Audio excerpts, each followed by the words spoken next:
ঢাকা কলেজের বিভিন্ন হলের ছাত্রলীগ নেতাদের রুম থেকে বিপুল পরিমাণ দেশীয় অস্ত্র, হকিস্টিক, লাঠিসোঁটা ও হেলমেট উদ্ধার করা হয়েছে।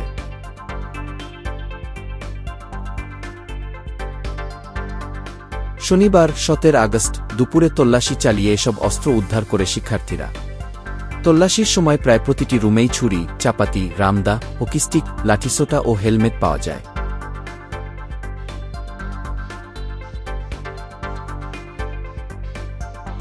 বৈষম্যবিরোধী ছাত্র আন্দোলনের সাথে জড়িত শিক্ষার্থীরা বলেন, তল্লাশির সময় কয়েকটি রুম খোলা পাওয়া যায়।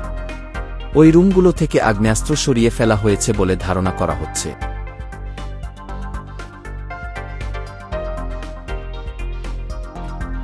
এসব অস্ত্র দিয়েই সাধারণ শিক্ষার্থী ও আন্দোলনকারীদের উপর ছাত্রলীগ নেতাকর্মীরা হামলা চালাত বলেও অভিযোগ করেন শিক্ষার্থীরা।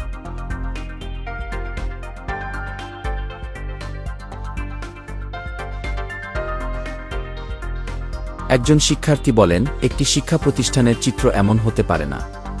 অস্ত্রগুলো দেখে মনে হচ্ছে এটি কোনো সন্ত্রাসী আস্তানা।